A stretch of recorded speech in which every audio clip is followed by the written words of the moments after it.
Keith, how you doing today? Hey, Dawson. Good, man. Thank you so much for joining me. No, thanks for having me. I appreciate it.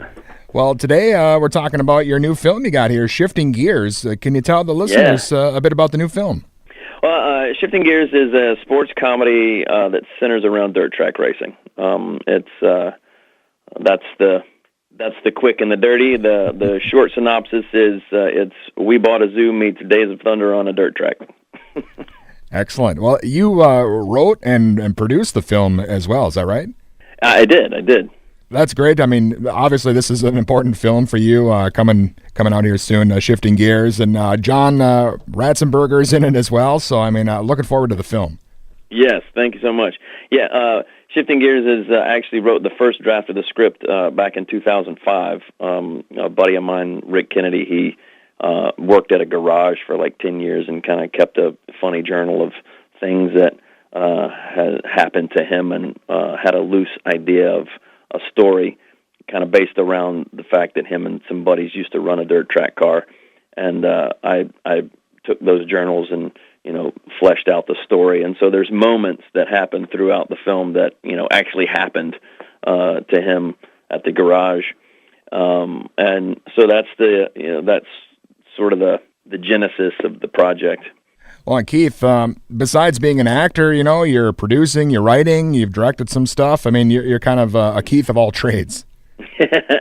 Yeah, well, it's been one of those things. I got my master's degree in acting with a concentration in film. And I came out and as an actor, I'm ready to take on the world. And my first job after graduate school was driving a taxi. And, so I was like, okay, so now how do I pay my bills with this? And so that's when I kind of started investigating other things. I moved out to L.A. and started pursuing acting and realized it's called show business, and business is the bigger word. And so that's when I started writing, because actors can't act anything without a script.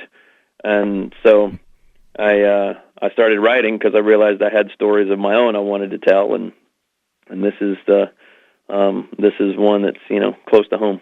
Awesome. Again, the new film Shifting Gears out, and Keith, of course, a lot of people know you from your work on The Walking Dead. The success of that show is it's amazing how popular it's become. That is the truth. That show and its fan base is global. I actually have some friends that are.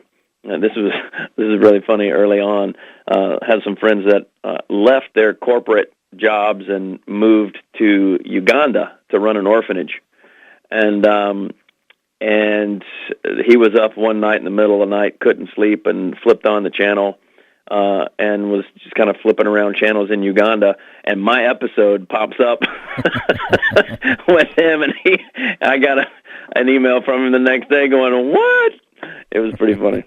Yeah, it seems like if you were ever to, hit the convention tours and that sort of thing, if you were on The Walking Dead for numerous seasons, or maybe just a couple minutes, you're pretty much set. Yeah, it's one of those iconic shows. It's I think it's going to have longevity for a long time. It's going to be up there with the Star Treks and the other iconic TV shows that have had their run.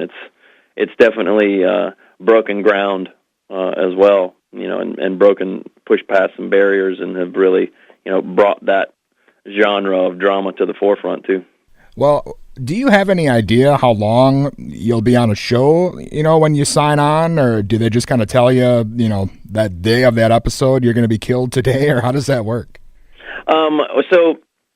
No, I had no idea how long I was going to be on the show. I was hopeful in the sense that I was introduced as a doctor and that kind of thing, and Maggie's pregnant, and I was introduced as that kind of doctor. And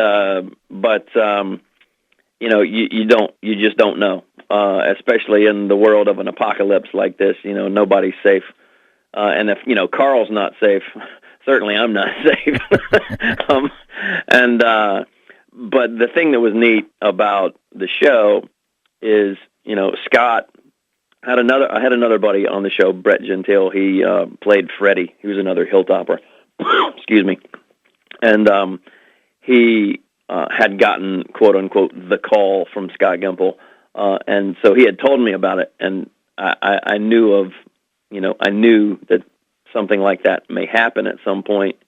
And so I was sitting in my kitchen one night, and I got this, I looked down at my phone, it rang, and it was a 310 number that I didn't know, and I was like, what's going on? So he, I pick up the phone, and of course it's him, and so he did. That's what I thought was classy about the whole thing. It wasn't, I didn't just get the script and go, what? What? So he called me and let me know, they say, if you're going to shoot somebody, look them in the eye, don't shoot them in the back, So that's what he did. He looked me in the eye and told me I was going. Well, again, Keith, you've been in so many things over the years. Do you prefer TV over films, or, is it just kind of all a job for you? I guess my heart is, features. I love features, but, the term, they had the golden age of Hollywood, and now they're calling this the golden age of television now. And the long form,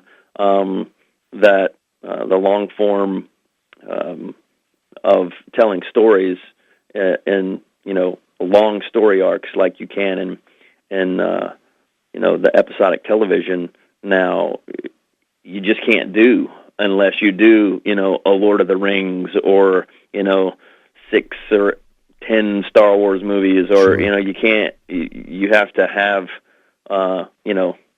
that many in a feature film world to set up these franchises. And the episodic television has it built in.